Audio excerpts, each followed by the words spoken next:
Coming up on this episode of All About Android, it's me, Ron Richards, Florence Ion, and David Imel from Android Authority. We discuss new events on the horizon. Samsung's Unpacked event, OnePlus's Nord event. They're doing that in AR, by the way. Also, David shares his thoughts on the Sony Xperia 1 Mark II, as well as the LG Velvet. Google Plus lives on, sort of. Nearby sharing, aka AirDrop for Android, is in beta. Your email and more next on All About Android. All About Android is brought to you from LastPass Studios. You're focused on security, but are your employees? LastPass can ensure that they are by making access and authentication seamless, whether they're working in the office or remote.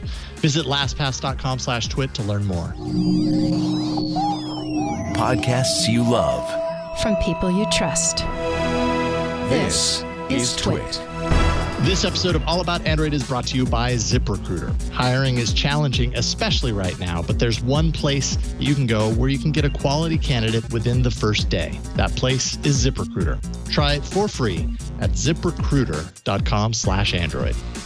Welcome to All About Android, episode 480, recorded on Tuesday, July 7th, 2020, your weekly source for the latest news, hardware, and apps for the Android faithful. I'm Jason Howell. And I'm Ron Richards. And I'm Florence Ion. Oh, hello, the three of you. Actually, okay, so the two of you, but it's really three of you, which means four of us. See, I can do remedial math. It's possible. Joining us today is David Imel from Android Authority. How you doing, David?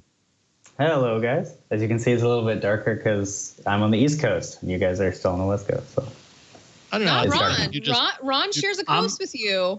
I'm also on the East Coast, but I have the windows closed and I'm on 240 frames per second or whatever my setting is because I'm not at home. I'm actually at my sister's house and ill prepared. So I'm on a borrowed laptop, but it is nighttime here through the window that is closed.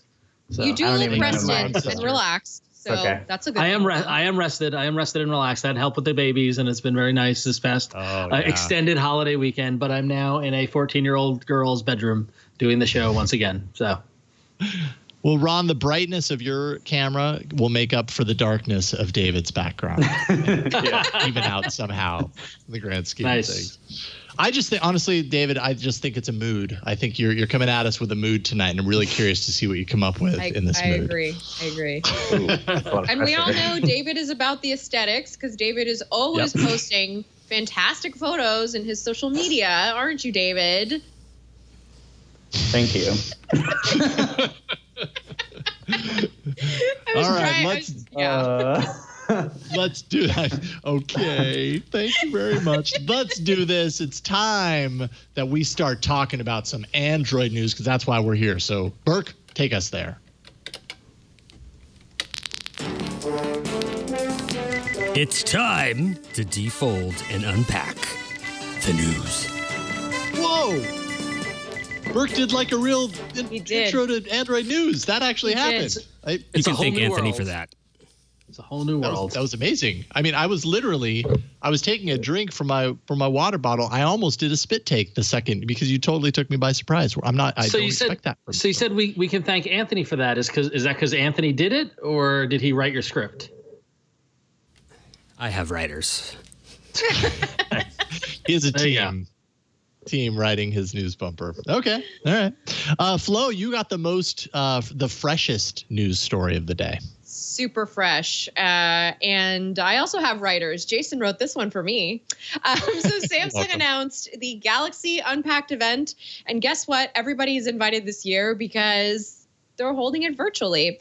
So Wednesday, August 5th, mark your calendars for 7 a.m. for those of us on the Pacific Standard or Pacific Daylight Time Zone, and 10 a.m. in the Eastern Daylight Time Zone. 2 Note 20 models are expected, including the Note 20 and Note 20 Ultra. That's kind of been leaking already around the web. Possibly also an announcement of the next Galaxy Fold 2, also known as the Galaxy Z Fold 2, with a larger 7.7-inch internal display and a hole punch camera.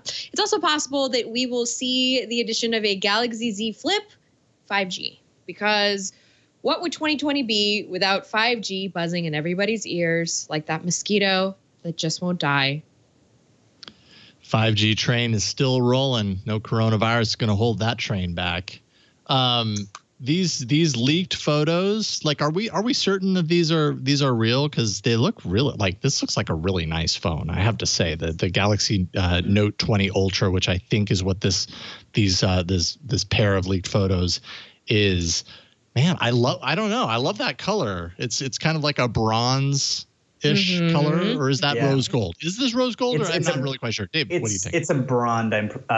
Bronze. I'm pretty sure, not bronze. Yeah, they were pulled off of Samsung's Ukrainian or Russian website, one of the two. So they are most likely legit if they're on the actual website. And then the new teaser shows the exact same bronze color dropping a little drop out of the Note pen. So I think we can assume that these are real, which is awesome because I think that it actually looks really good. Yeah, so I'm super excited for that. I'm imagining the Galaxy Fold form factor with that S Pen and just how exciting the idea of that would be, and how that really just, this week I've been charging the Tab S3 that I still have from like eons ago. I'm still using it. And I was just thinking, God, it would be so nice to have this like in a little foldable form with a little S Pen, just to be able to do all the things I want to do. I don't know. And that form factor that leaked looks really slick. So. Yeah, I think they said they're not going to use the pen on this fold, which if that's true is kind of disappointing. But I think they probably want to make the glass/plastic like mixture a little bit stronger before they do that, which is sad. But I love the Fold. And once the Fold 2 comes out, you guys have to have Michael Fisher on here so he can rant at you guys for like an hour. I'm sure he'll be excited to do that. He told me to tell you that. That was the one thing I was like, ooh, a new Fold. We're going to have Michael on because David, after that night we had in the bar right before the pandemic, I got an earful about the foldables for Michael, that night right? Before the pandemic. It literally wasn't it, David? It was at least that was the last time I went out before we started working from home at my job and all that sort of stuff. I was supposed to hang out with Michael that weekend and it didn't happen because everything was all Corona crazy. And then you just randomly ran into us at the bar. It was so weird. Was all my favorite pinball place. That was the best. So yeah. Weird things happen with Ron and pinball places where people suddenly appear and they either see each other there or they don't. Of course, I'm calling back to the time that Ron and Flo were apparently in the same damn pinball place on the opposite coast of the country at the same time and never knew that the other person was there. Nope. Very bizarre things happen. Nope. And there was no discussion of foldable phones that night either. So it was very depressing. But too bad. Too bad. But no, I mean, it's funny because this Unpacked event, I was like, oh, August 5th. Oh my God, that's so far away. But it's July, which I don't know how that happens. It's less than a month. Yeah. It's literally like I'm like, how is August right around the corner? I was like, oh God, it's right around the corner because now we're getting to the point during this like shelter in place, staying at home that it's like now the days are starting to muddle together where I'm just realizing, oh, it's July. Okay. Yeah. So before we know it, it'll be here. Yep. And so this plus Ron, another little launch that's coming soon is going to make this a summer of phones to look forward to and distract us from the fact that we're still stuck inside the house.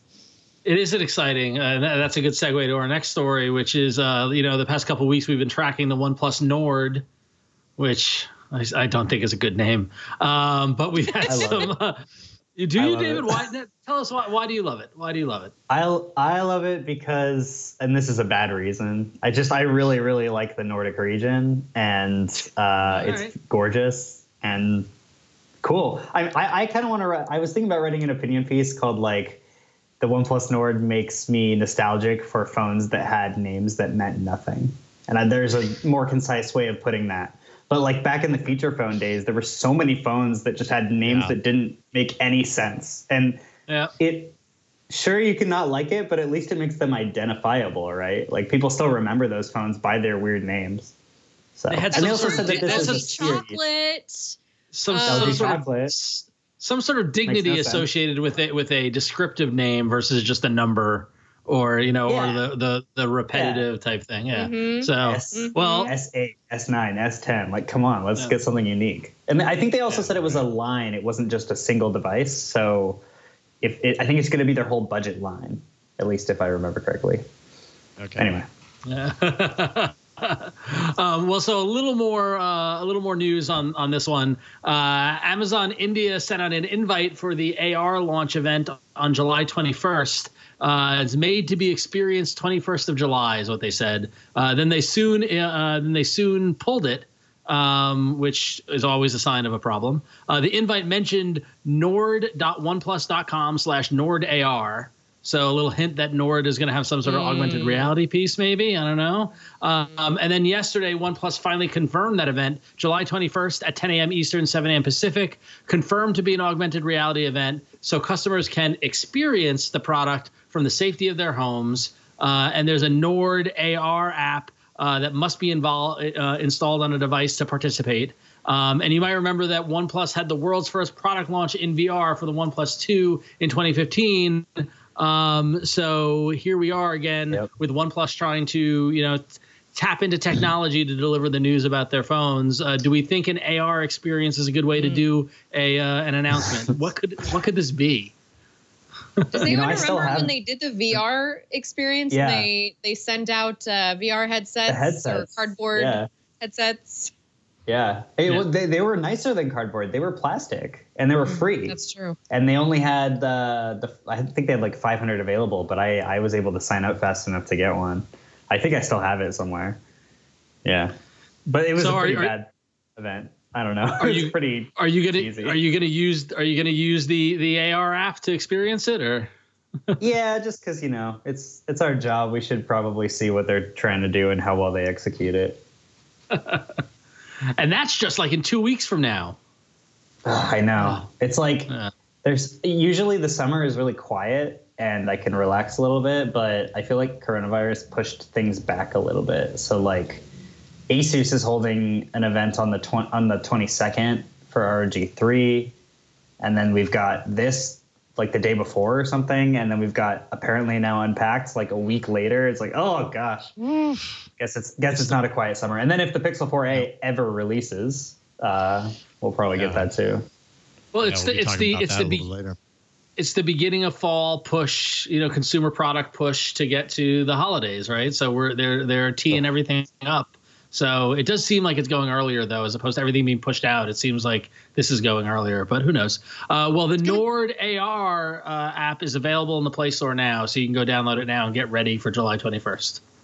Yeah, that's kind of what I was showing off on my camera a little bit. If you're watching the video version, I was outside and fired it up and went to the site and everything. And they have like a placeholder kind of AR experience where you can see like a dummy phone on the table and it gives you the schedule of when the event is and everything. But I think it's just there to let you know you're doing it right. So kind of neat. I think it's interesting that like we've got both sides of the spectrum here between these two announcements. The OnePlus Nord that's going to be a much less expensive device, and even compared to other OnePlus devices.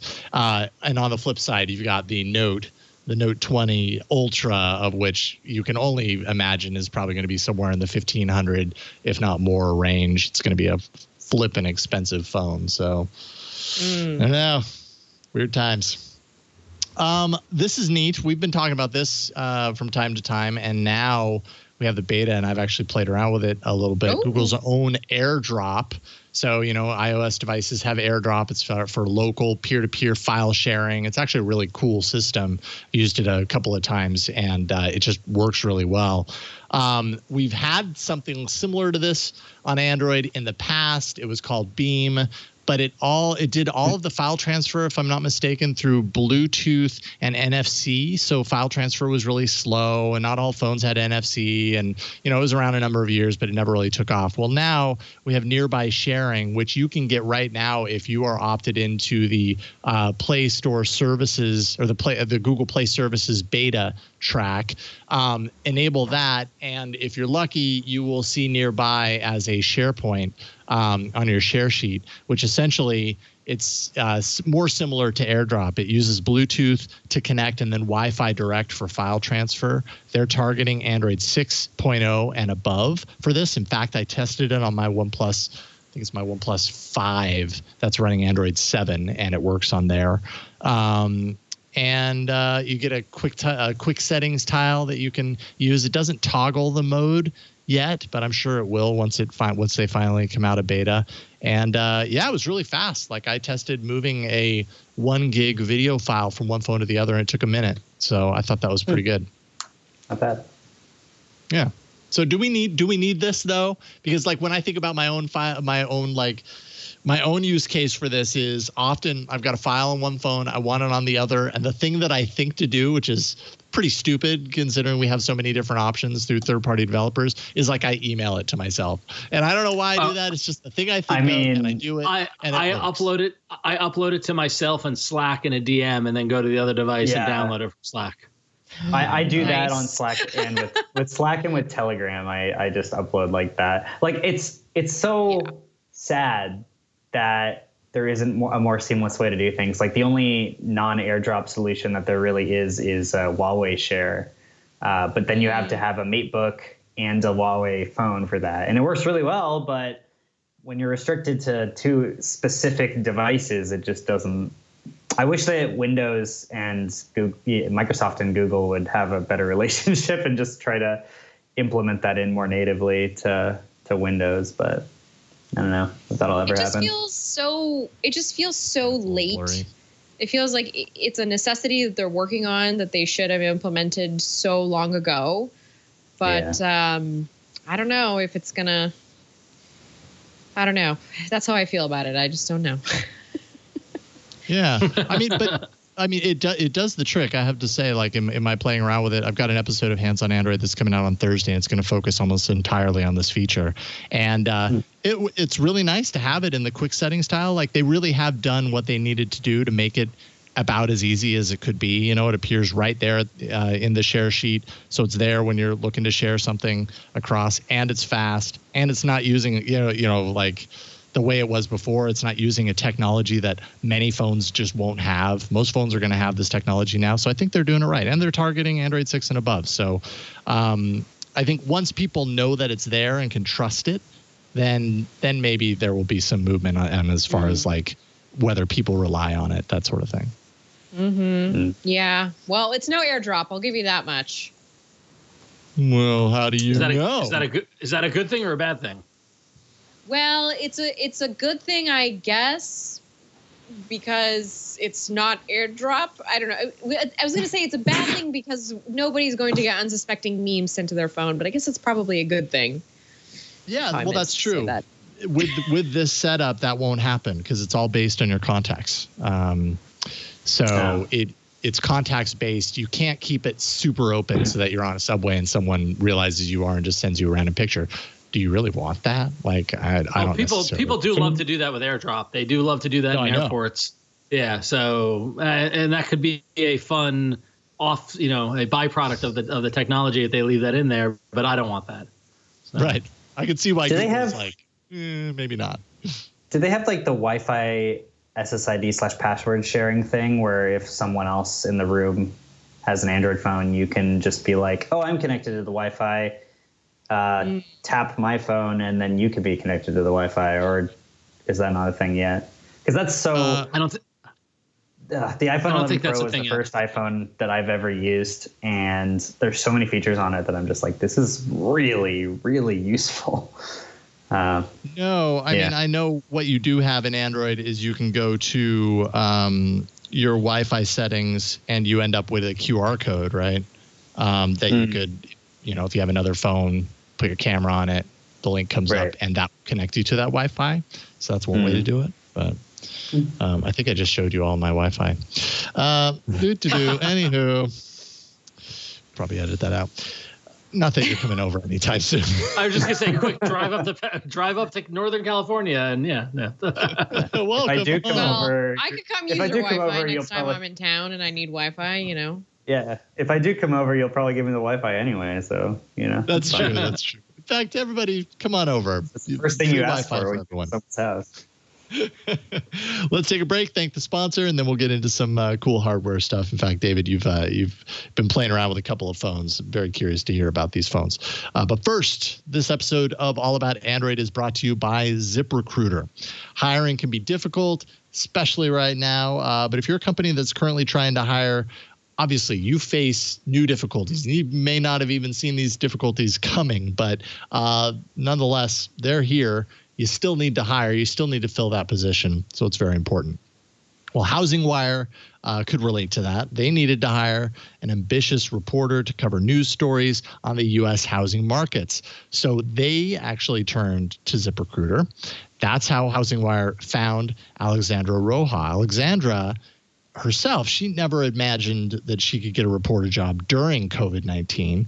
So what she did is she created a profile on ZipRecruiter. And ZipRecruiter matched Alexandra to HousingWire's reporter job, mainly because her degree and her writing skills happened to be a great fit for the role. HousingWire received her application, and that happened only 4 hours after they actually posted the job. And a few weeks later, what do you know? Alexandra started her dream career, and during such a difficult time. So it's just a testament to how easy ZipRecruiter is and how it's really working for you. If you've got a position, that's kind of what it's all about. You don't have to go out and seek and find. They kind of do that for you based on all the information that they have and the people coming through the door. So let ZipRecruiter help you hire and see why 4 out of 5 employers who post on ZipRecruiter get a quality candidate within the first day. Try it now for free. It's ZipRecruiter.com/Android. That's ZipRecruiter.com/Android. ZipRecruiter is the smartest way to hire, and we thank them for their support of All About Android. Okay, it's time for some awesome hardware in the Awesome Hardware block.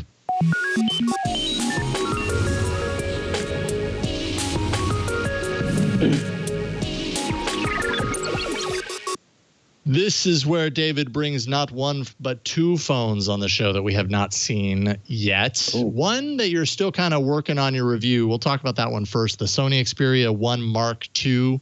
Is that how you're saying it? That's how they want you to say it, right? Mark II. They probably want you to say Mark, but I just say 1 2. Just, I don't know. It's fun. 1 2 1 2.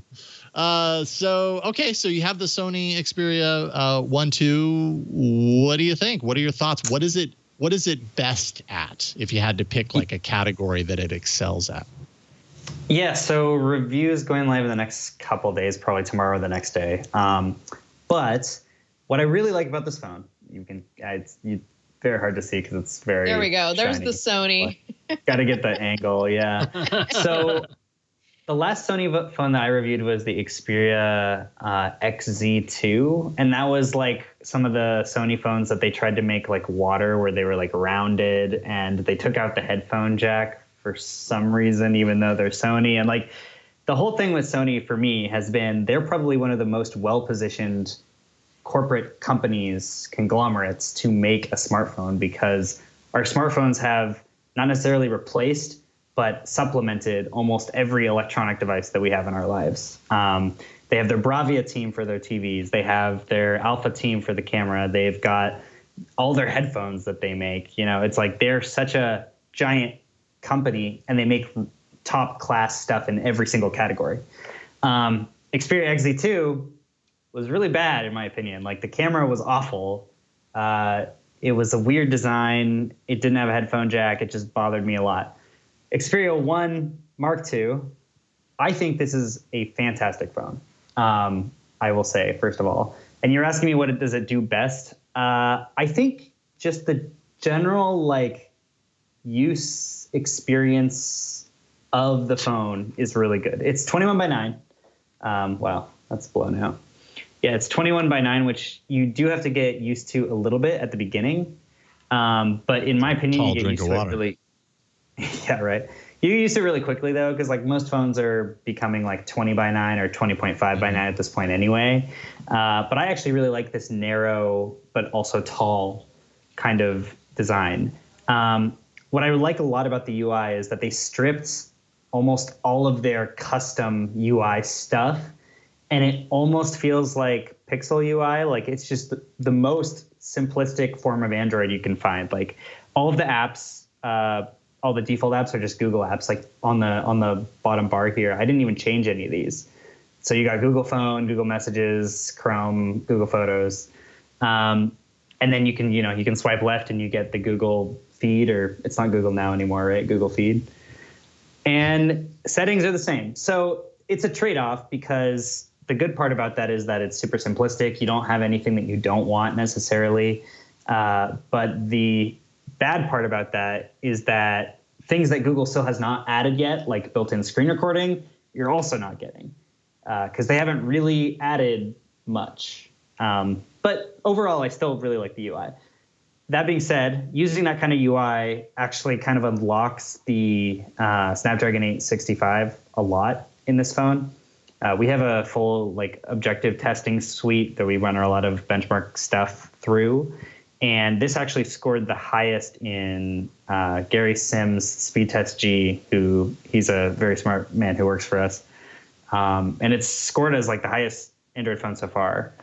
And we'll get more into the Velvet later, but the 765G on the Velvet is a fine chip, but it's slow because LG's skin is so bad and so slow and so old. So anyway, back to Sony. The camera system, very versatile, and I really like their color tuning, which is to say there isn't much color tuning, which I actually kind of like, because a lot of Samsung or whatever will just boost the saturation like crazy on everything. Sony doesn't really do a lot to what's coming in the sensor, and their whole point for this phone was, let's make an A9, which is their flagship sports wildlife camera, and let's put it in a phone. So in photography, there is three zoom lenses that they call the Holy Trinity, and that would be 16 to 24, 24 to 70, and then a 70 to 200. And so they tried to mirror that in this system. So you've got a 24 millimeter lens, a 16 millimeter lens, a 24 millimeter lens, and a 70 millimeter lens. And you can kind of zoom in between each of them. But they're not using their newest sensor that we saw in the Oppo Find X2 Pro or the OnePlus 8 Pro.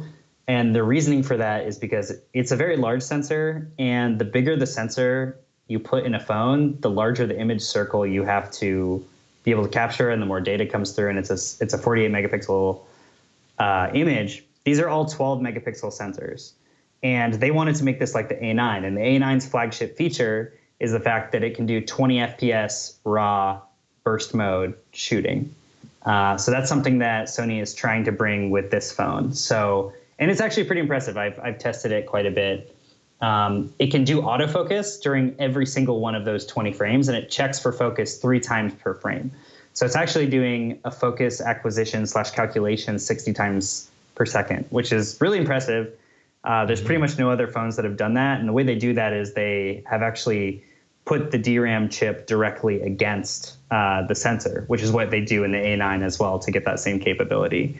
So overall, camera system is good. It's definitely not the best. There's better camera systems out there. Huawei's doing better. OnePlus and Oppo, who have the new Sony sensor that Sony won't use itself.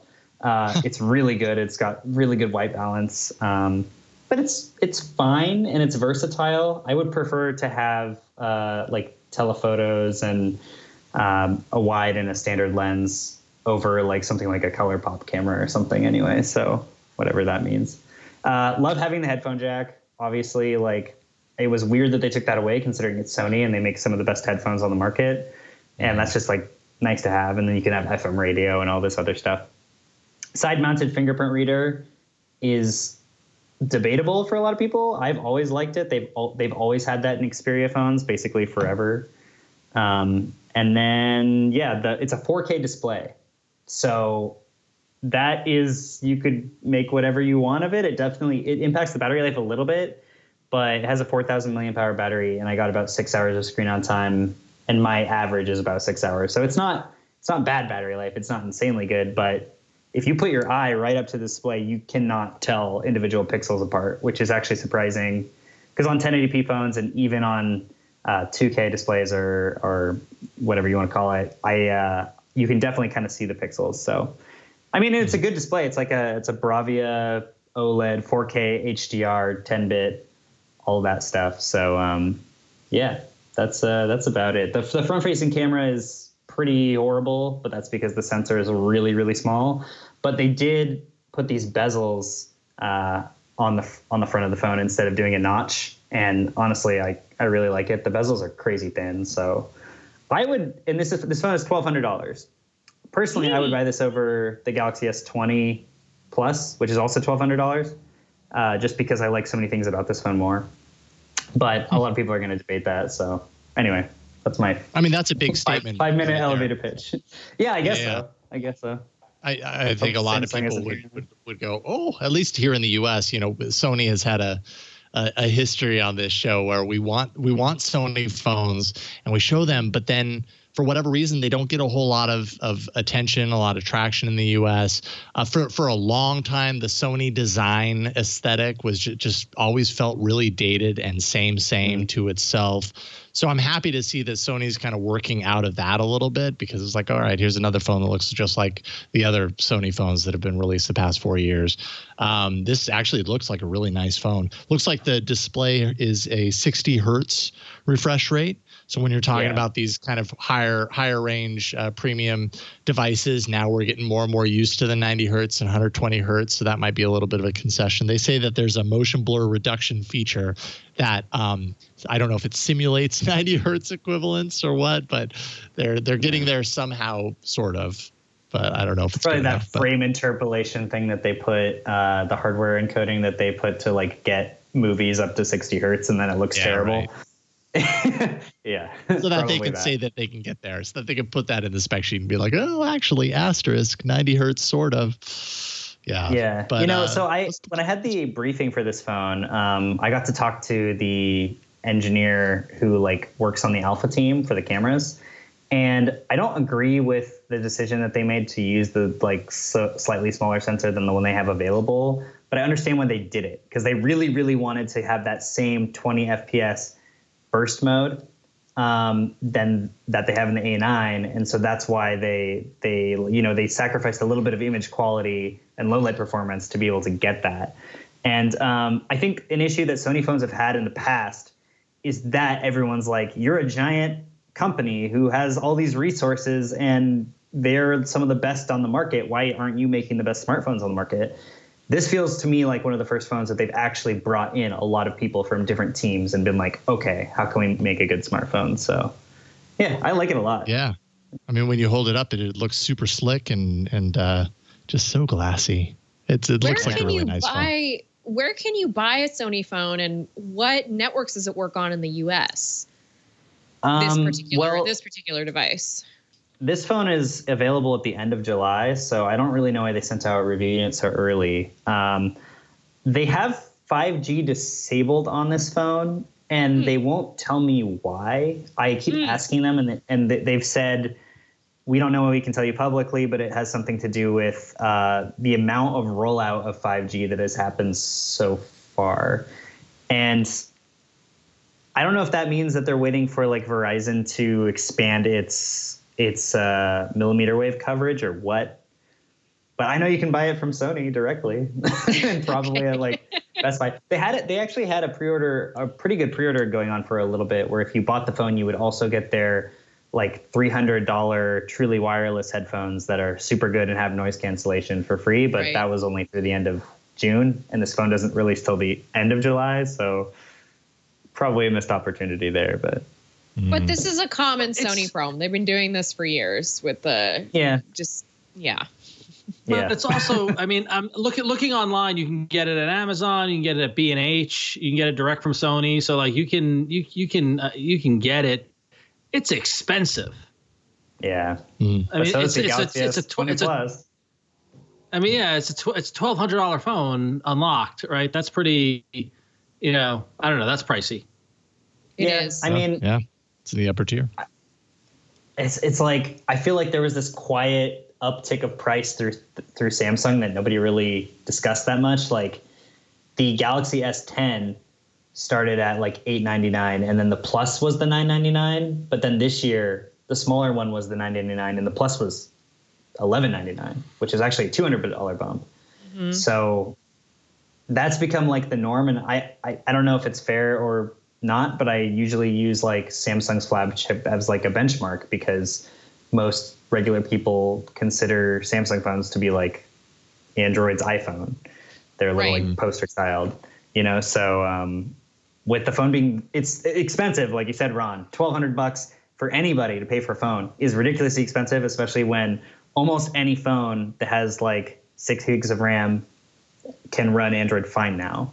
But for what they're offering, like you have IP68 water resistance. You've got expandable storage. It's a 256 gigabyte storage phone with 8 gigs of RAM, dedicated shutter button, 3 cameras, 4,000 milliamp hour battery, 4K OLED display. Like usually phones have like 1 or 2 little trade-offs. Like the OnePlus 8 Pro doesn't have official certification, or it doesn't have a headphone jack. You know, this has like everything. So I don't really know what else you could add in this except for better cameras that would make it.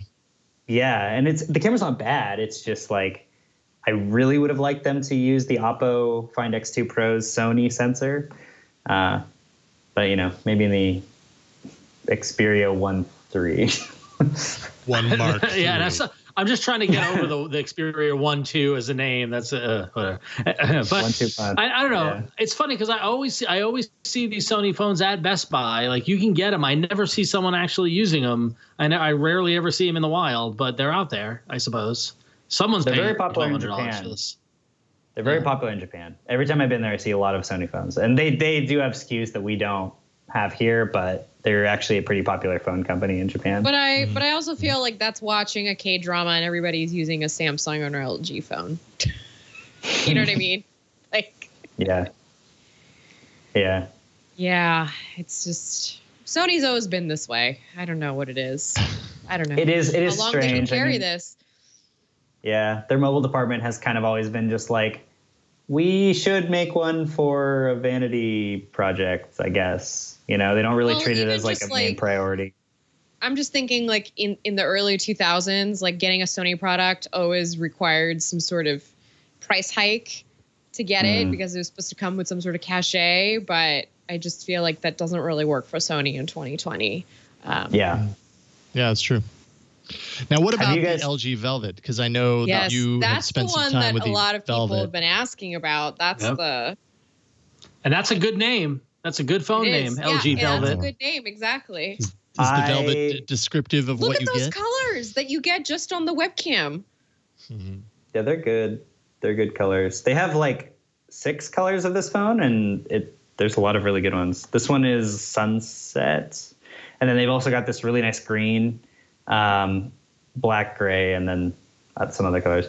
But yeah, okay. So I was super hyped on this phone as soon as it was announced, because basically since like the G7, I have been saying that LG's biggest problem is that their phone design looks like it is from 5 years ago. Like every single phone that they've made has had the pretty much same design with a very slight tweak. And even the V60, while very extremely similar, was their most fashionable phone yet, and it really didn't change much. So when they announced this, I think originally it was only going to come to South Korea, and then I think there was enough media hubbub in the U.S. or in Western markets in general, where they're like, okay, maybe we'll bring them over, and then. And so even now we don't have like official pricing for these things in the United States or in Western markets, but they did say that it would be less than the Korean conversion, which is about $650. They said it would be like $100 less or something, so maybe $550. Anyway, this phone's design is really cool. It's got these awesome colors. It is crazy thin. Like it's hard to like show thinness on a screen, but I think it's like 7.3 millimeters, and it's definitely one of the thinnest phones that I have used in a really long time. So that's like Xperia 1.2 Velvet, and obviously like having a curved front. Yeah, it's like that's noticeably thin. Because it curves at the edges. I see. the rail basically only has room for the width of the button. Yeah, there you go. Zoom in a little bit. Yeah, I see it. So that looks like it's really comfortable to hold. It's actually not bad. Like, I was worried that it would be too thin because I don't know if you guys have tried the Nokia Sirocco before that came out at MWC 2 years ago. That phone is so sharp because of the way that it curves around. It like kind of hurts to hold. It's very like difficult. You kind of have to use a case. Mm-hmm. This one is like teetering on being too sharp, but it is actually like perfect. They kept the Google Assistant button from all the other LG phones, which is freaking awesome. I love dedicated hardware buttons. The display is a notch, which kind of sucks. I don't like that style of notch, but you can cover it up. They made a special dual screen for it that is pretty much exactly the same as the LG V60s, but it is white and it is a little thinner because this phone is thinner. But they fit a 4,300 milliamp hour battery in this, and I don't really know how. The size of the battery for how thin it is. 4,300 milliamp. It's like that's more capacity than this phone. It's the same capacity as the Mate 30 Pro or Mate 20. I don't know, P30 Pro, P40 Pro Plus. Okay, that one. that this is why we need special names for phones. It makes it easier on the rest of us to remember their names. Yes, yeah, exactly. So the battery life is pretty much also exactly average, and I honestly think it's just because LG's skin is outdated. It's old. Like, one funny thing is that LG has always had this recurring notification that just does not go away. That's an Android system notification that says, do not remove the battery while your phone is unresponsive. And it's always there. And it's been there like since the LG G3 and it's still there. I see it right now. It's still a valid warning. I mean, it might be nearly impossible to remove the battery, but it's a warning, right? Do not remove that. And you can't get rid of it. It's just like, why? How have you not fixed that? But anyway, yeah, their UI is like the same as it's been on like all LG phones, and they did clean it up like a little bit. But my problem with it is that like their icons look too childish and cartoony, and they look like, you know, they use like lime green and bright yellow, and which is like cool if you want to go for that aesthetic, but I think it feels just a little outdated. But that being said, they have a headphone jack. No quad DAC in this guy, but they do have this 3D sound engine thing that they added a couple LG phones ago, which basically uses like a database to try to identify the type of music you're listening to and then like open up the soundstage for it. And it works really well. I tested it directly against the V60, and to be fair, I don't own headphones that could probably benefit from a dedicated DAC. But using this without the 3D sound system thing against the V60 sounded way better. As soon as I turned on the 3D sound system thing, they sounded almost the same. So I think they took it out of this phone. I don't really know why they took out the DAC. It might have been space. It might have been heating or something, because this one's definitely way thinner. But, you know, camera systems, it's basically supposed to look like a raindrop, which is really cool. Like the main source of the raindrop and then like falling, right? Yeah, I like that. And, you know, they kind of pulled a OnePlus and that they added kind of extra sensors to just make it look nicer. There's like the main sensor on the top, which is not even that big. And then there is I think a wide, and then the other one's a depth sensor that's like, yeah. So image quality is pretty bad. Overall was pretty bad. I was a little bit disappointed with it, and the V60s was definitely better, but I don't know. I think like the design of the phone is really nice, and if it's not incredibly expensive and you're looking for something with expandable storage and a headphone jack, and if you throw like Nova Launcher on it, because I think that it's not the 765G that makes this phone slow, because the 765G is like it's like a slightly tiered down version of the 855, so it shouldn't be that slow. I think it's just the skin. So if you threw like Nova Launcher on it, I'm sure it would be great. But yeah, I like this phone a lot. I'm really glad LG is going in that kind of direction. They basically said that Velvet isn't going to be like a line, but it's they're naming every single new phone that they release now with a unique name. So this will be Velvet, and then whatever's next will be something else, which again, kind of a callback to our Nord thing. But absolutely. Easier to remember than the model name -2 letter number dash. Yeah. Yeah, I agree. exactly. Yeah, I know the first time I saw, the kind of the early leaks of the LG Velvet, I was like, oh, this looks like a nice kind of direction from a design standpoint, which is what really jumps out at me anyways when I saw it for LG. So cool. I'm happy that you got to kind of give some time to it. I wanted to see it in person and never got the chance to. So nice. Well, thank you for wrapping both of those up. Appreciate that. And then Flo, we have one news story before we get into apps. Why don't you kick us off what's on that? not nice? What's not nice is you gotta say goodbye to the Pixel 3a. It's been officially discontinued. So whether or not, even though we're waiting for that Pixel 4a announcement to just happen, you will not find the 3a standing next to it. Google's confirmed that the Pixel 3a is discontinued. It's still available through some partners while supplies last, of course. So if you can find it at online at a Best Buy or wherever, and you want it, you better snag one soon. Somewhat related are some supposed renders of the upcoming Pixel 5, which I know might seem too early to talk about it, but with that Samsung event around the corner, it just reminds us that the year keeps going. And before we know it, it's October. Huh? I'm sorry? I said everything is around the corner. Exactly.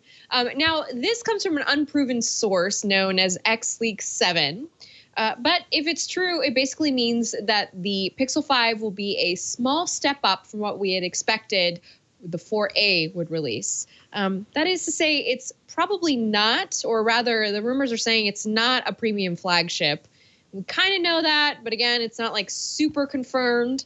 Some of the rumored specs are a dual lens camera module, a rear fingerprint sensor, which we missed from the Pixel 4, a selfie camera on the front. However, no extra sensors on top of that. And while we're on the topic, of course, talking about these supposed Pixel renders and Pixel leaks, because we have no idea what is going on over here, Andrew Martonic from Android Central is wondering how a release of the 4a that's as close to the 5 as it's been rumored, how will that affect the Pixel 4a ultimately? And I think we're all wondering that too, especially because we don't have any concrete details on what is, again, happening with the Pixel line this year. The Pixel 4a's entire life cycle will effectively overlap with the next-gen Pixel 5, which makes no sense when you compare it to what the last couple of years have been like in the Pixel realm. And why not just call it the Pixel 5a if it's going to be a simultaneous mid-range release? Anyway, we don't know because nothing has been officially confirmed. Right now, all we have is conjecture because, again, a lot of us are just at home bored in the house, bored, wondering what's next for the Pixel. This is what we do when we're bored. Who knows? We wonder about the Pixel. I don't know. Do we think that the Pixel, I mean, again, we don't know for sure, but time is ticking here. Suddenly we're being swept into kind of the midsummer device announcement thing. So it either happens now or it will be so close to the 5 that it's going to be a little awkward when the 4a is released right at, around the same time as the 5. It does kind of feel weird if they end up getting coupled together. What do you guys think? I can't help but draw a comparison to, was it last summer's hit movie, Midsummer? With you just saying Midsummer, and I can't help but feel like we're just being gaslighted a little bit here, and this is going to turn into a huge horror movie where we end up in a room. I hadn't thought about that as a possibility. I never saw the movie, but I read the plot line because I don't watch scary movies. But I never saw the movie, but I need to know the pop culture. Like, I need to be able to reference it in pop culture, so that's why I read it, because I don't do scary movies. But I imagine this could be our scary movie of the summer. Is just the frightening Pixel summer. Pixel summer. I don't know. Do we think we're going to see the 4a this summer? Like just from a feeling standpoint, I kind of feel like we are. Like, I feel like waiting that long just doesn't make sense. We'll see it, but it feels like it'll be anticlimactic in the end. It just doesn't feel. I don't feel that rush that I did at the beginning of the year before everything went to the ground. The ground. I want to see the 4A. I'm looking forward to it whenever it does make an appearance, because I still love the 3A. Every once in a while I use it because it's got the beta on it. So does my 4 actually. So I don't know why that would be the differentiator. But yeah, I think it doesn't make a whole lot of sense for them to hold off and wait unless there's just something weird going on in the background, the back channel that is preventing it from happening. Outside of that, I kind of feel like Google, if they have the ability to, needs to get it out, like capitalize. And I think that might be the key thing, if they have the ability to. I just think the world that we live in right now is causing so many problems, from the supply chain through distribution, through all this sort of stuff, where every plan is kind of out the window, and every time you make a new plan, a week later goes by and you throw that out the window. Like, so I gotta imagine that it's a byproduct of just the timing of the world, and maybe that's being overly Pollyanna or overly like forgiving to Google, but I gotta imagine that they wanted it out. I would assume they wanted it out, not as close to the 5 or not. It just seems like everything's off schedule. So yeah. In these uncertain times, the Pixel 4a just doesn't feel like it fits. So we're doing curbside phone announcements. I don't know. Guys, this being indoors is just it's getting to you. It's my getting brain the flow. Is folding. Quick, let's check out some apps. It's time for some app news. A certain way because of what's happening. Oh. All right. Subtle way of carrying me out of a breakdown. That's called an intervention right there. We're gonna cut to the bumper and move on. So, and I gotta tell you, just earlier today, Jason, I was having a conversation about social media, and I made a Google Plus joke. And I had not looked at what we're talking about. They knew what I was talking about, but I did not know that Google Plus would come up as a topic in the show today. So please tell us. Yeah, neither did I. I kind of thought we've been through this song and dance before, Google Plus shutting down, all that. That was last April, but Google apparently kept it alive for enterprise users. Maybe we even talked about that, but I forgot about it because we're not using it at our at Twit. For enterprise users who have relied on it, some enterprise users have built it as kind of like a communication system for their company. So Google Plus has kind of been kept alive for that reason. Now it's actually being rebranded officially to Google Currents. So yes, now Google Plus is officially done. It's just something different called Google Currents. What I think is so funny is that Google Currents was already an app from Google, right? That was their news aggregator app. Right? Wasn't it with the blue circle logo? Yeah. Yes, with the two rings that were blue and intersected, and it was like super early Gmail with like GChat. Your Google Currents was like your page where you could post updates and stuff like before Google Plus. So now they're going back. No, that was that was Google Wave. You're thinking of Google. Google. Yeah, Google Currents was like a newsstand app. I remember I synced my Wired and my Entertainment Weekly subscriptions to it so I could read the magazine on my tablet through Google Currents. But it was like a Flipboard kind of thing. But but I guess they're like, hey, Google Currents is a great name. Wow. Let's use it again. So Wave Currents. They got to do water things. So. Yeah. Keep it up. Keep it up, This makes Google. sense from a enterprise standpoint, just like looking at the page, the G Suite page with it. It looks exactly, I think Microsoft they have a sort of homepage that works this way for Teams, for their, enterprise software. So I imagine it's been very interesting to see Google subtly adding all of these features to like its enterprise to kind of just basically be able to play with the big boys, so to speak. I mean, I think Google Meet was the really big evolvement that happened kind of quickly, I think, to respond to, the fact that we all just started working from home kind of thing. And it's just been this steady rollout of new features that just makes it more like, this is the free enterprise software that you can adopt. And I really like Google this. Meet. It's the Google aesthetic with all the things you love about Google. And this just bundles in the API that they did with Google Plus, and it makes sense for like a small organization to do this. So yeah, I added a link. Burke, you were just showing it off on the show, but I added a link in the show notes to the Google Currents release from 2011, which is exactly what you were talking about, the Flipboard. Very different competitor. Very different idea than how it's being implemented for enterprise, but you can see how all that code was restructured to just work for this situation. And from that point, it's fascinating to me to just think about how malleable this code is, to just, you put a new face on it and it's something else. So and the name, like, you know what, that was such a good name, let's use it again. Hey, listen, finding the name like a trademark search and clearance and stuff like that can be a nightmare, right? So if you've got one and you're not using it, just use it. That's fair. And therefore, by that logic, next year we should see a new Google Reader emerge. What it will do, who knows? But they had the name. What would it be? What would a new spin on Google Reader that has nothing to do with RSS be? Did they already rebrand Google Play Books, Google Play Movies to just Google Movies yet, or is it still Google Play X? It's even Google Play. Google Play. Aren't they slowly getting rid of the Google Play branding and just switching it to Google? No, I mean, if you look at copywriting, like, it's still referred to as Google Play. I mean, the app in my app drawer: play books, play games, play movies. I'm probably just thinking because they got rid of Google Play Music and they switched it to YouTube Music. In my opinion, the dumbest move of literally all time, but I'm sure that there are other people that yes, and pretty soon it'll be called YouTube Books. And we are almost an hour into the show, and I thought we'd make it without mentioning YouTube Music, but thank you, David, we didn't. We continue our streak of talking about YouTube. It's a topic that comes up literally every single show somehow, whether we have a news story or not for it. It's because we're angry. It's fair. It just is what it is. So come out. Ron, you got a quick one.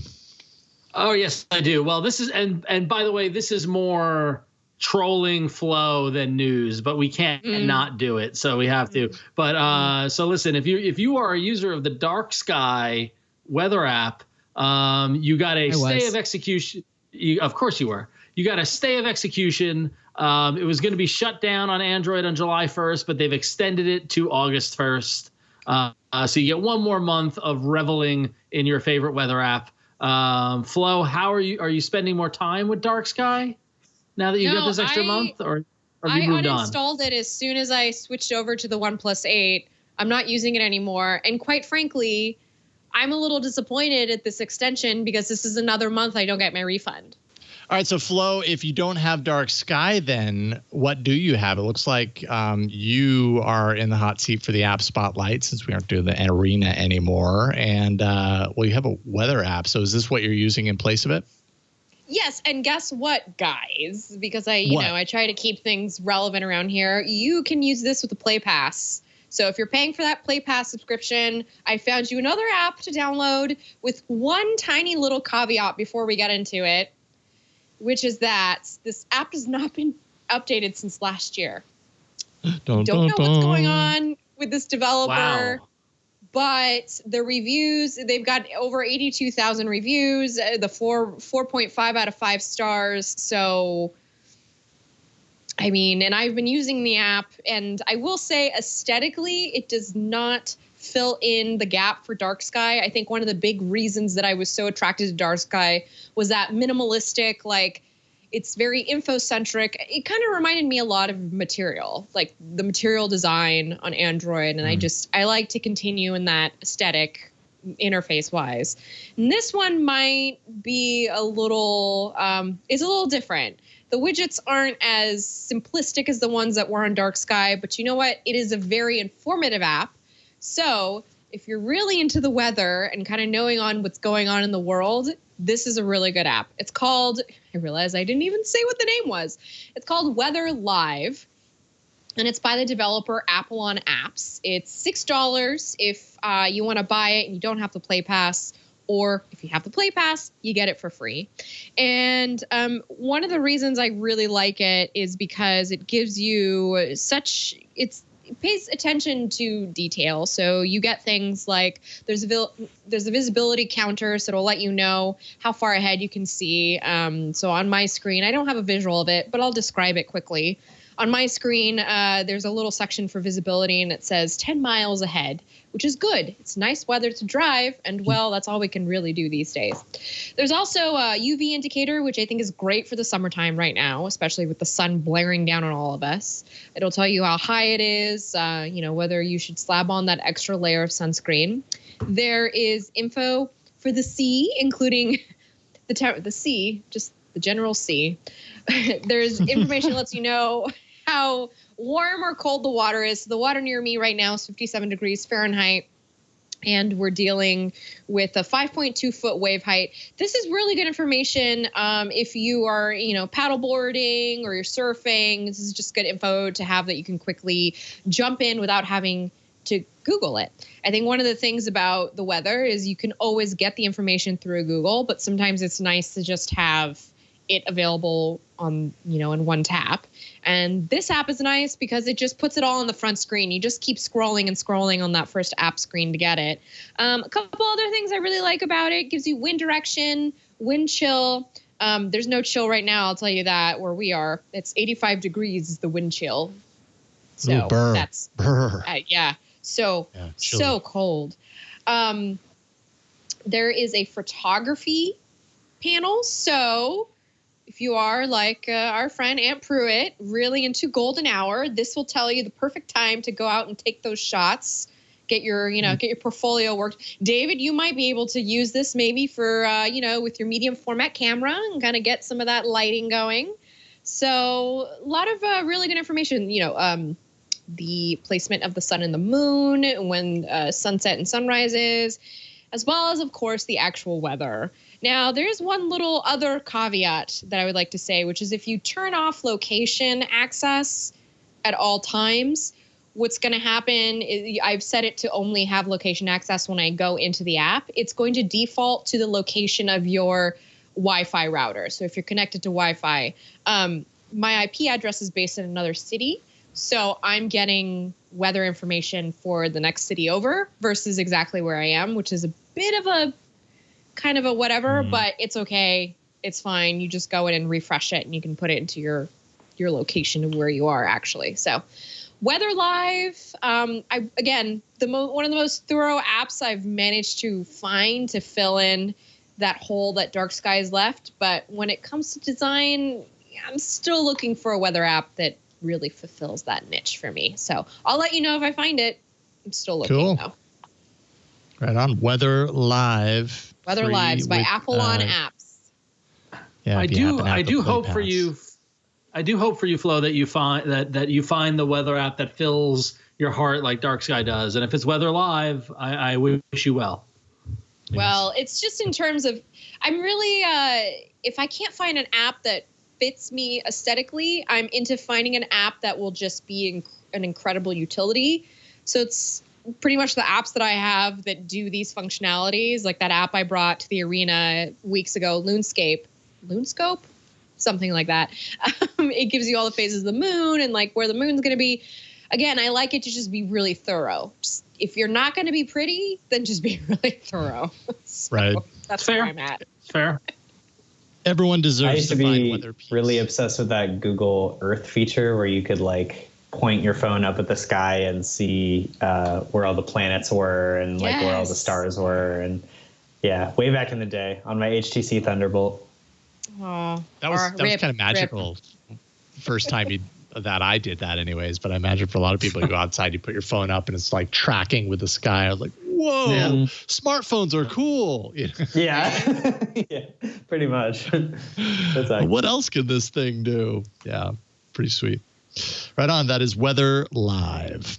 All right. We have a couple of emails here to round out the show. You can always send us emails, AAA@twit.tv. Send us voicemail, 347-SHOW-AAA. I'm going to start with this one because I heard from a few people after last week, one of the emails, and I think it was the email of the week, which we'll get to, where I came up with like a really hacky way to take the phone to the call that's coming in and do a search with it. And then I heard from a bunch of people, it was like, you make it way more difficult than it needs to be. Craig wrote in to say, copying a phone number on my Pixel, if you long press on any recent number, copy is one of the options.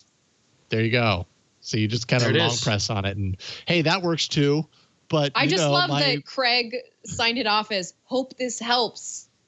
Yes. Like, hope this helps, guys. Hope this helps you kind of find an easier solution next time someone asks you a question. It's been staring you in the face the entire time. But I remember my thought process when I read that original email. It wasn't, oh, I wonder if the app can do it. It was, oh, I assume that the app can't. Therefore, how can I do it? And so I jumped right to the hacky solution instead of like opening the app first and being like, well, maybe we missed something here. So anyways, sometimes it's fun to find the hacky approach. What's that, David? Yeah. I said truly the nerd thing to do. Yeah, try to figure out how you can make it more difficult for yourself. Oh, and I definitely did that, which is not to say that it didn't work. It's a solution that works. It's just there's easier solutions too. So there you go. All right, Ron, you got the next one. All right, next one's a little long, so bear with us, but it's a good one. Rebecca writes in, and she kind of answered a question I had asked, I think in last week's episode. Rebecca says, I'm sending an email today as I listen to the newest episode because I'm definitely in the minority that wants a functioning Android watch. There you go. I've been using my Fitbit Versa for almost a full year now, and I've run into so many difficulties that I don't know if I'll ever buy another Fitbit again. Their customer service isn't great. The syncing is hit or miss, etc. I've been desperately watching blogs and updates because I want a Pixel watch. I have a Pixel 4. I have the Pixel Buds. I basically accepted Google into my life with my smart devices and really want a functioning watch. I really benefit from the fitness aspect, but I love the idea of getting my text message on my watch, using Smart Pay, etc. There's a really poor market right now, and unfortunately, I've even considered buying an Apple Watch, but haven't because they're way too expensive, and my Fitbit is basically serving the purpose.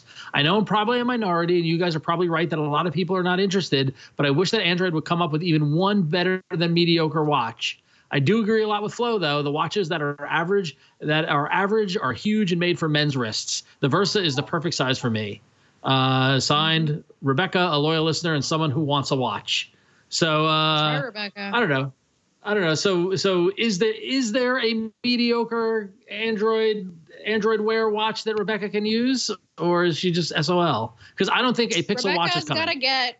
Rebecca's got to get the Galaxy Active that I have, because I'm telling you, it's a perfect size for me. It does all the tracking that I want. It actually syncs. And, I got to put together that list of apps. I've been saying that I was going to do this, and I think I just need to do it like this weekend. I'm going to put together that list of apps for the Galaxy Watch. For those of you who are going over to Samsung, so you can see that I have made it work for me. The Tizen ecosystem may not be the most developed, thought out. I mean, it is developed, but you can't find everything that you want there. But there are workarounds to make things work, and when you make them work, you're like, this is the perfect size. This is comfortable.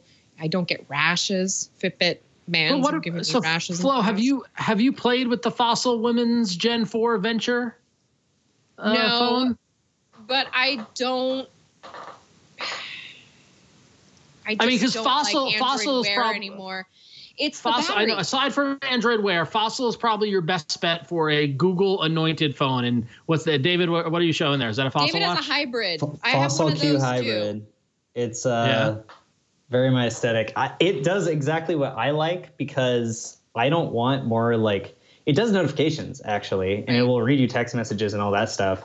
But I have those turned off. And if you have like those kind of things turned off, and I just have like step counting, the weather, my heart rate, that kind of stuff. It lasts like 2 weeks because it's e-ink. And you flip it, it probably won't work because it's not on my wrist, but it'll actually turn the stuff so you can see the information in case it's over it. But Rebecca should note that Qualcomm just announced a new Wear OS chip. They announced the Snapdragon Wear 4100 Plus. So maybe there will be functioning Wear OS watches coming out. However, that being said, I am still a diehard for these e-ink hybrid watches. I really like these. So that's cool. But also I'm looking on Amazon, and there's a Michael Kors Access Gen 4 MKGO smartwatch, and it looks, it's pink. It's got a small band. It looks like for women. It's running Wear OS. I mean, it's only $145. Like, I feel like there are more options out there than we've really given it credit for. As I continue to defend this. I was going to say, Rebecca did say functioning, and the problem with Wear OS is battery. That's why I use Samsung. Yeah, because I get almost 3 days out of that watch. In power saving mode, I can go a little longer. That watch is super durable. I can't tell you how many times I've run into a wall. I'm really just not. I'm a very clumsy person. So, and I've broken Android Wear watches like running into doors and stuff. I still have not broken. Oh my goodness! So there's literally, I'm also seeing a Fossil women's sport metal and silicone touchscreen smartwatch. Like it's a Fossil women's sports watch. Again, I don't know about the battery life, but this is $159. Like depending, I don't know. This lasts like a few weeks. This has lasted me like up to a month before, and I don't know if she's willing. Chai from Gadget Match has this exact watch, except it's a rose gold strap and rose gold surrounding, and I think it's smaller. I think it's like a 42 millimeter, and it looks really nice, and it does the exact same thing. So it's not Wear OS, but the UI in the app is actually really nice. I just love Fossil stuff. I think they make really, really good hardware. So, and these aren't that expensive either. Fossil was a great watch company. Yeah, they were a great watch company when Google invested in them. I do like this product, this product line that on Amazon for the Fossil women's sport watch. Extend your battery life for multiple days with new smart battery modes. So multiple days. There you go. So I do need to just make one comment about Fossil, which I think is something that this is purely anecdotal, this comment I'm about to make. But from what I have heard from people who have bought Fossil watches is that they tend to be these Android Wear watches just seem to not, I don't know. They don't have the same quality detail as other Fossil watches. So it's possible Google will give them a whole makeover and this will be a different story maybe 6 months to a year from now. But at this point, I would not recommend anything beyond what David has, which is a hybrid Fossil watch. Those I really like, and I have one that I've had for years, and it's great. And it uses a watch battery, which lasts for 6 months. Yeah. So. And honestly, like if you don't have the notifications going off constantly, so it's using a bunch of battery with the vibration motor, it lasts like a month. They last forever. Like it's awesome. And you only have to. I'll show you now. If the time piece is like in front of, my step count or something, I can do this. Maybe it probably won't work because I'm on camera. This always happens. How about that? No? Oh. Wait. Do the elements like rotate around? Oh, there we go. Yeah. That was neat. The elements will rotate so that it's not covering up the part. See, it's covering up my heart rate right now. Yeah. I don't know. I love them. They're great. I love analog watches already. So like analog plus the smart information that is actually glanceable and useful for me. And then you can also set individual people that you want to be able to receive text messages from. I do get phone calls on it because I usually leave my phones on wireless charging pads on mute and don't hear them. So just walking around the house, having the Bluetooth connected and feel my watch vibrate so I know to run down and grab my phone when people actually call me. Is really useful. So I like it a lot. Nice. Can recommend. All right, so there's a bunch of options. Yep. There you go, Rebecca. Let us know. Hopefully that's helpful. Let us know what you let us know what you choose, Rebecca, if anything. Please. That's right. All right, Flo, you get the email of the week. There we go. There's that soundboard. Better than the drum roll that lasts for 10 seconds? Yeah? I like it. Yes. Right. I like it. Okay, and then there's that too. Thank you, Burke. All right, All Flo, right, so this week's email of the week comes from Will W. Will W. writes in, I have what is a niche geeky question about Android phones. If I'm thinking about this idea with the wrong concept, let me know. I am visually impaired, so I use the voice assistant on my phone to tell me a lot of things. However, with my phone being a Samsung S7, it has always run a little laggy with the assistant turned on. So I was wondering if anyone there knows about how much RAM the assistant really needs to run smoothly on an Android device. I'm in no way married to the Samsung brand. I noticed that the S7 to S9 bear no changes in battery or RAM. I'm looking at OnePlus and their 7T Pro McLaren, or the 8 or 8 Pro. This is mainly due to the S10 only being a minor improvement in battery and RAM. I'm really hoping you folks can help me solve this. I'm not a big photo buff, so no need for the cameras to be souped up, but I really like getting away from Samsung, and I really like what OnePlus is doing. Thanks for all the stuff y'all do. I really enjoy your content. Thank you, Will, for writing in. I have to say, as a person who recently switched over from 3 years with the Pixel line to the OnePlus 8, which I'm really enjoying this phone. I'm still getting used to its bigness because it's a much bigger phone than what I was using before. But feature-wise, I'm finding it to just be very smooth, very fluid experience. And I've actually left the assistant on this phone, which I didn't do on the Pixel lines, which might sound like, but Flo, why were you not using the assistant on the Google phones?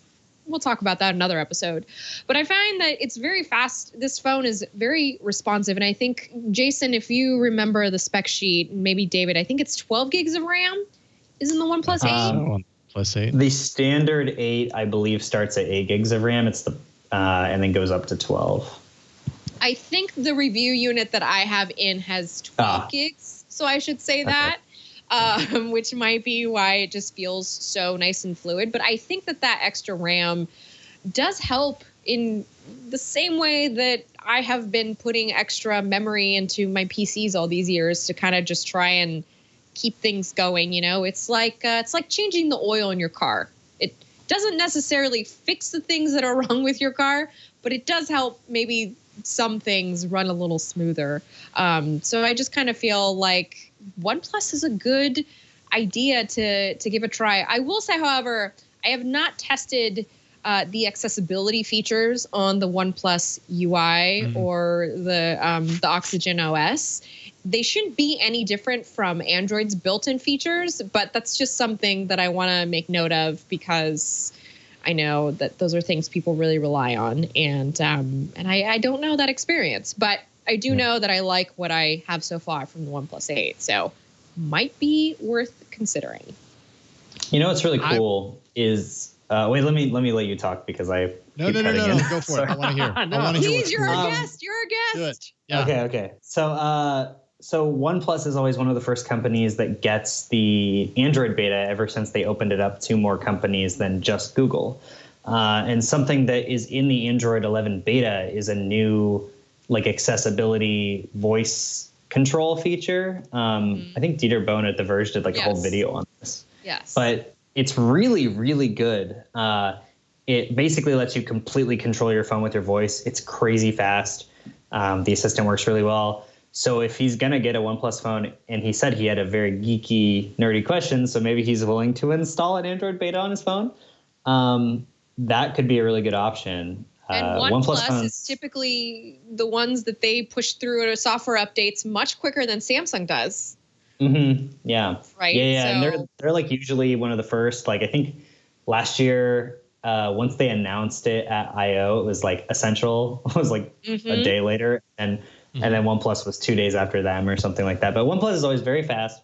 And if I can add a little anecdote of my experience with OnePlus, their phones are awesome. I met a guy in a Seattle Uber who was just a totally random dude, and he had a OnePlus 7T, and I was like, I never thought I would see this in the wild, but people actually own these things. And you do. You see them in the most unsuspecting people in the wild, I will say. Yeah. He was ranting and raving about it. He was happy with it. So I'm glad that the regular people can like these things too. And for those who are just really curious, very quickly, that accessibility feature that David is referring to, it basically, instead of assigning numbers to different portions of the interface, it lets you call out the actual, this button name, say the button name versus saying the number corresponding to where it is on the interface. So it should make it a little easier to use. Yeah, and because Google was able to shrink the assistant into a super small file and actually put it in AOSP. That was an announcement that happened last year at I/O. Assistant 2.0 is really fast because it's running on the system. It's not being sent back to Google servers and then back to your phone. So it's very good. And if you're going to control your phone with your voice, that would be the way to do it. Yep. Yeah, and I'd So say let us as know, far Will. as like let us know as far as that's concerned. RAM wise, I mean, on his phone right now, he has 4 gigs of RAM, and so if you're talking about things slowing down, yeah, it's a pretty dated amount of RAM to have on the phone. 8. Even when devices are coming out with 12, sometimes I'm like, well, how do you possibly need 12? But actually, this could be one very big reason why 12 might actually be very useful to have, the kind of like always listening features of Assistant. But I'd say 8 is a minimum right now. And yeah, good advice all around. Agreed. Thank you, Will, and congratulations on getting the horns for the email of the week. That's all we have to give to you. That's it for this week, David Imel. Thank you so much for. There we go. That was for you, David. Those horns were for you. Thank you for hopping on with us today. AndroidAuthority.com. What do you want people to know about what you're working on, where they can find your work? Well, very soon we'll have the Sony Xperia XZ2, or not XZ2. Xperia 1 Mark II review coming out in the next few days. And then there are a bunch of embargoed stuff that will be coming out for the rest of the month. So I don't publish every day like a lot of my colleagues who run the news desk and stuff. I mostly do reviews and stuff. So it's very like once a week or once every 2 weeks. So, but if you want to see my daily ramblings or film photography antics, you can follow me on Twitter. At that little @ that's right down there where I talk about wanting camper vans. So at David Imel. There you go. Right on. David, thank you so much. It's always great getting you on. We appreciate your time. Thank you guys for having me on. I'm glad that I was in a position this time where I wasn't in a Japanese hostel where they were cleaning the entire time. So that was a classic episode. Episode. I love it. That was great. Oh, that was amazing. That's life. That's life right there. That's life. Well, David, I'm planning on venturing into Greenpoint again next week, so maybe I'll bump into you again. So we'll stay tuned. We can do some socially distant, of course. Yeah, now that hair cutting places are open again, my place is in Greenpoint, so I will likely just be wandering the streets with my mask on, being safe, and hopefully getting my awful hair cut. So just ping us, let us know. We'd love to. We often do, like, down by the river. There's these rocks that are like about 6 feet apart, so we head down there with like a beer or something and just sit and hang out. It's fun. That'd be great. I'll hit you up. Nice. All right, sounds good. Well, Ron, you're already on the screen, so what you got? What's going on? I don't want to be on the screen. I want to be back home on my regular camera so I don't look awful. But other than that, thank you for bearing with me through this episode, our video watchers. Follow me on Twitter and Instagram at RonXO, and keep an eye over at scorebit.io. We're getting very, very close to launch day. It's going to happen this month. So stay tuned if you're into connected pinball. It's going to be some interesting stuff. And then we'll have lots to talk about here on the show because I'm in Android developer land and making an app and fun hardware stuff. And so going to have lots of stuff to talk about. So. Oh, awesome. Cool. Let's make that absolutely happen. I would love to hear all about it. Flo, it's almost there. Almost there. What about you? What am I up to, you ask? Yes. I have a very busy month ahead of me. I'm deep in research land right now. So every day here, it looks like I'm stringing together conspiracies, but really I'm just doing a lot of research on a bunch of different products. So if you want to keep an eye on what I'm up to, you can go to florenceion.com, which is the Flow feed. You can also go to flowrights.tech if you just want a quick little link to where I am on the internet and things that I'm doing. Just a helpful little quick link there. I'm on Twitter at OThatFlow. And I will be around this week for that Google event that's happening tomorrow. Tomorrow? Is it happening tomorrow? Tomorrow, Wednesday? Tomorrow's Wednesday. Yeah. Oh, the smart home thing, yeah. Come join my Discord if you want to come chat in a safe place where we talk about these things. See ya. See you later. Thank you, Flo. Appreciate it. Special thanks to Burke, who's at the studio pushing buttons and pulling the TriCaster out of the hole when it falls into it. And also thanks to Anthony, who's filling in for Victor tonight to edit the show. Appreciate your help, man. You can find me all over the Twit Network doing shows. Of course, Tech News Weekly, Hands on Android. That's twit.tv/HOA. Last week's episode was about reclaiming lost storage and what is adoptable storage on Android. Coming up this Thursday, I dive into the nearby sharing feature and kind of show you how it's set up, how it works, kind of how fast it is. I'll walk you through the whole process so you can get excited about it coming to your device. That's twit.tv/HOA for Hands on Android. Do not forget to wear a mask. When you wear a mask, you're saving other people's lives. That's really important. So please do that. That is all for this week. We publish a show every Tuesday evening. Twit.tv/AAA is where you can go to find your episodes in audio and video format. Podcatcher links are there for any podcatcher that you might be using. Also, a link out to YouTube to the show page there, so you can subscribe there. Whatever you like, just subscribe. Then you'll get the episode and you don't have to think about it anymore. And we appreciate it when you do that. Thank you so much for watching and listening. We'll see you next week on All About Android. Bye, everybody. Check out other shows here on Twit TV, including my show, Hands on Photography. On this show, I'm going to show you how to get the most out of your camera, as well as be a better post processor.